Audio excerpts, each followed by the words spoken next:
Hello दोस्तों, नमस्ते, प्रणाम। नॉलेज ग्रुप पे मैं प्रियंका आपका स्वागत करती हूँ दोस्तों। और ये जो हमारा प्रश्न पत्र यानी क्वेश्चन पेपर जो है 2020 का भौतिक विज्ञान यानी फिजिक्स का इंटरमीडिएट का पेपर है। ठीक है दोस्तों, जैसा कि इस पेपर में भी आपको 3 घंटे 15 मिनट का समय मिलेगा और पूर्णांक यानी जो मार्क्स रहेगा 70 नंबर का रहेगा। ठीक है, 15 मिनट आपको एक्स्ट्रा इसलिए दिया जाता है ताकि आप अपना प्रश्न पत्र को आराम से पढ़ सकें। ठीक है दोस्तों, अब थोड़ी सी बेसिक और निर्देश पे हम बात कर ले दोस्तों। चूँकि जो दिया है वो है सभी प्रश्न अनिवार्य है। इस प्रश्न पत्र में 5 खंड है। ठीक है, अ, ब, स, द और य। ठीक है, अब आगे थोड़े से हम बात कर लें तो खंड ब में जो रहेगा अति लघु उत्तरीय प्रश्न तथा प्रत्येक प्रश्न के 1 अंक, और स में जो है लघु उत्तरीय 1 प्रकार के हैं और प्रत्येक प्रश्न के 2 अंक है। और आगे हम बात कर लें कि खंड द में लघु उत्तरीय प्रकार के प्रश्न है और प्रत्येक प्रश्न के 3 अंक। और आगे हम बात करें दोस्तों आपसे तो खंड य में विस्तृत उत्तरीय प्रश्न है और प्रत्येक प्रश्न के आपको यहाँ से 5-5 अंक मिलने वाले हैं। ठीक है दोस्तों, और यहाँ से आपको 4 प्रश्न करना है। ठीक है, अब हम डायरेक्ट क्वेश्चन पेपर पे आके देखते हैं कि कैसे प्रश्न आपको 2020 में देखने को मिला था दोस्तों। तो खंड अ में बात करें दोस्तों यानी सेक्शन ए में, तो पहला प्रश्न है कि एक इलेक्ट्रॉन तथा एक प्रोटॉन दोनों को समान विभवांतर में से त्वरित किया जाता है यदि उनके प्रारंभिक वेग 0 हो तो इन कणों में से, और ऐसे ही आपको 4 ऑप्शन दिए रहेंगे, इसमें से कोई एक सही रहेगा, आपको चुनना है। ठीक है दोस्तों, तो इसका आंसर होगा दोस्तों कि इलेक्ट्रॉन की गतिक ऊर्जा अधिक होती है। इसमें दूसरा प्रश्न है दोस्तों कि विभवांतर बल्ब ई का एक सेल प्रतिरोध आर के सिरों से जुड़ा है यदि सेल का टर्मिनल विभवांतर वी हो तो सेल का आंतरिक प्रतिरोध क्या है दोस्तों। तो इसका आंसर तीसरा होगा। ठीक है, आगे जो हम प्रश्न आपके लिए लेकर आए हैं और जो कि 2020 में आया था, तो प्रश्न है कि एक शुद्ध प्रेरकत्व के औसत शक्ति क्षय होती है। ठीक है दोस्तों, तो इसका आंसर जो है पहला है। ठीक है, 1/2 Li²।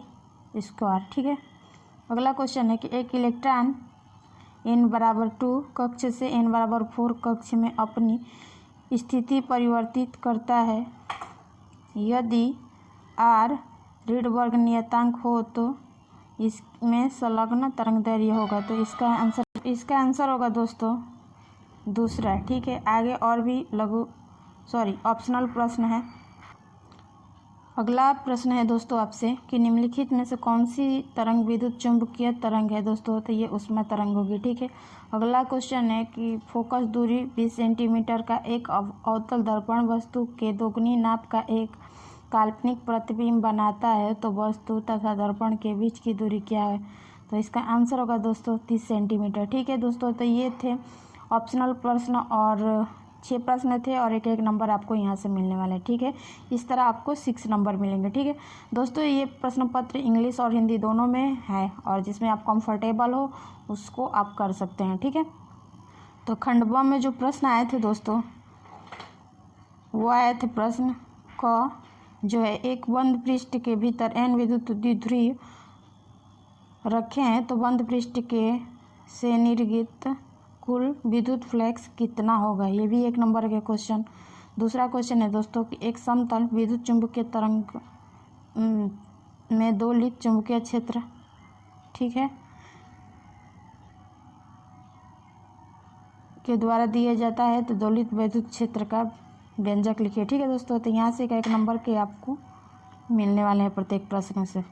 आगे प्रश्न है कि एक प्रकाश किरण निर्वात में म्यू अपवर्तनांक वाले माध्यम से गुजरती है यदि आपतन कोण अपवर्तन कोण का दुगुना हो तो आपतन कोण का मान कितना होगा। ठीक है दोस्तों, अगला क्वेश्चन है दोस्तों आपके लिए कि दिए गए अनुनादी LCR परिपथ में प्रवाहित धारा ज्ञात करना है। ठीक है दोस्तों, अगला क्वेश्चन है दोस्तों आपके लिए कि पश्च अवनित एक P-N संधि डायोड में धारा किस आवेश वाहक के कारण होती है। ठीक है दोस्तों।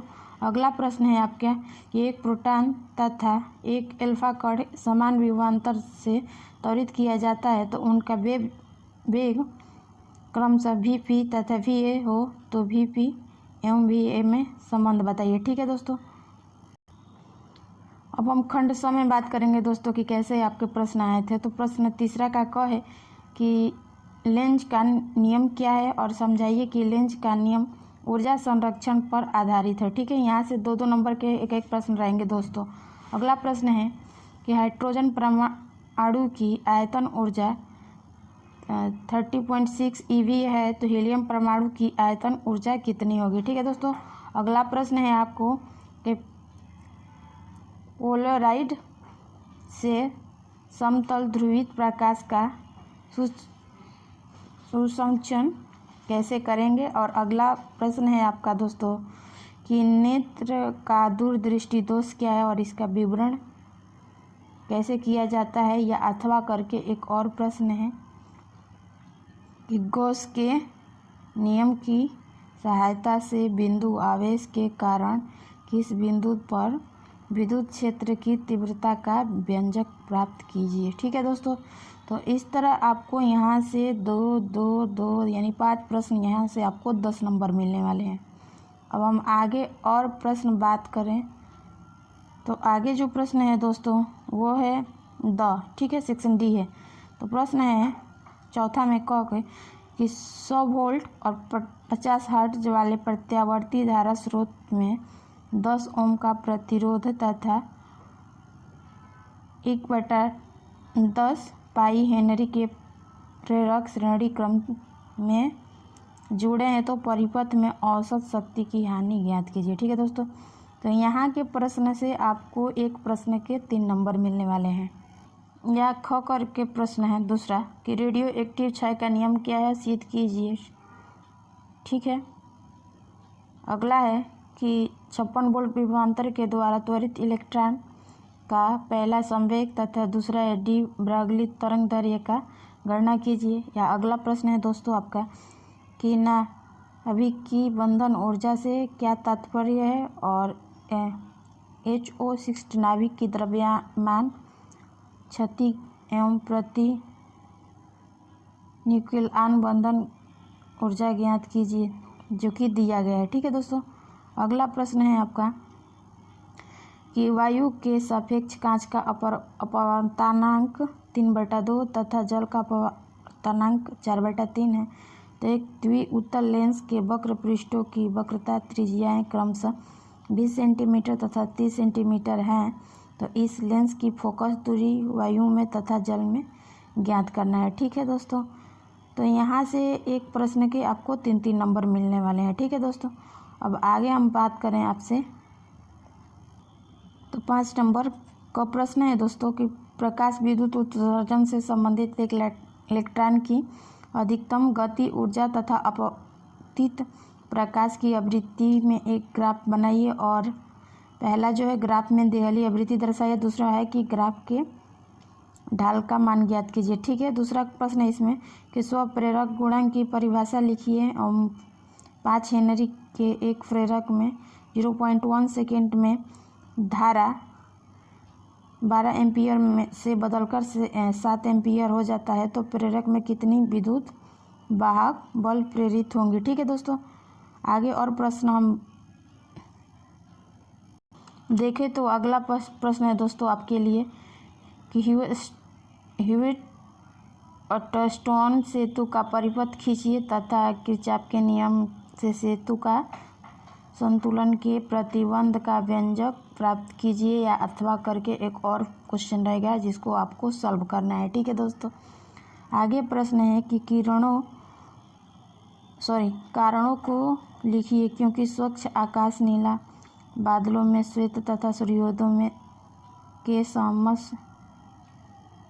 के समय रक्तताप ठीक दिखाई देता है। अगला प्रश्न है आपका एक खगोलीय दूरदर्शी से अभिदृश्यक की फोकस दूरी 1.0 मीटर है जब अंतिम प्रतिबिंब स्पष्ट दृष्टि से की न्यूनतम दूरी पर बनता है तब लेंसों के बीच की दूरी 1.05 मीटर होती है। तो नेत्रिका की फोकस दूरी तथा दूरदर्शी की अववर्धन क्षमता ज्ञात करना है। ठीक है दोस्तों, तो ये भी 3-3 नंबर के हैं ये प्रश्न।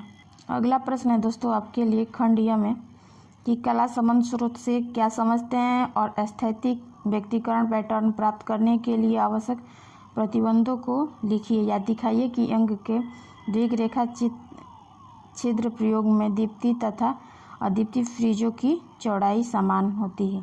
ठीक है, या अथवा करके एक प्रश्न रहेगा और यहाँ से आपको 5-5 नंबर मिलने वाले हैं।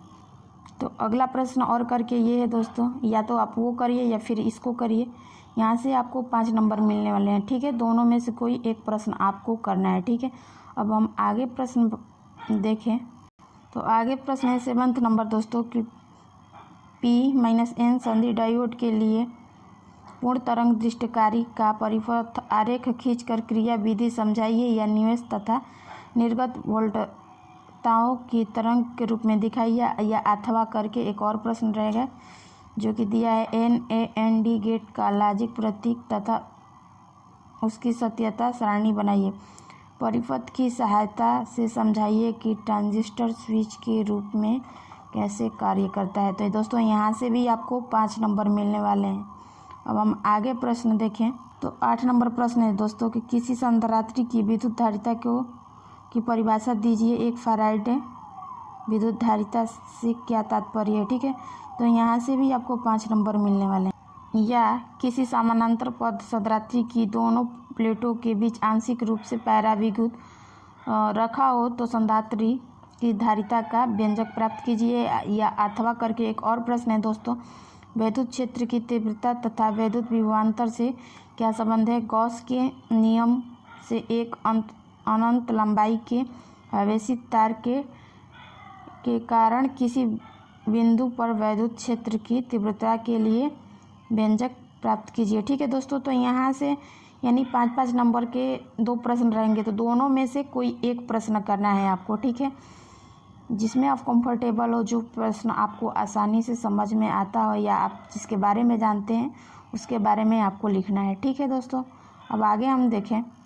तो 9वां नंबर जो प्रश्न है दोस्तों, ये भी आपके 5 नंबर के हैं जैसा कि दिया है आपका प्रश्न, आप देख सकते हैं और आप अपने हिसाब से इसको सॉल्व कर लीजिएगा।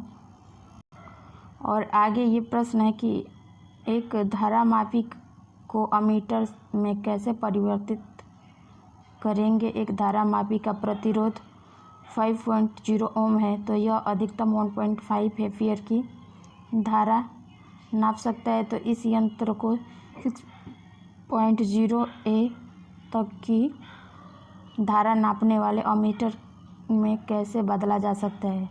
इस अमीटर का प्रतिरोध भी ज्ञात करना है। ठीक है, तो इस तरह 9 नंबर में भी 2 प्रश्न रहेंगे और दोनों में से कोई एक प्रश्न आपको करना है। ठीक है दोस्तों, और ये है दोस्तों आपका भौतिक नियतांक जो कि आपको दिया है।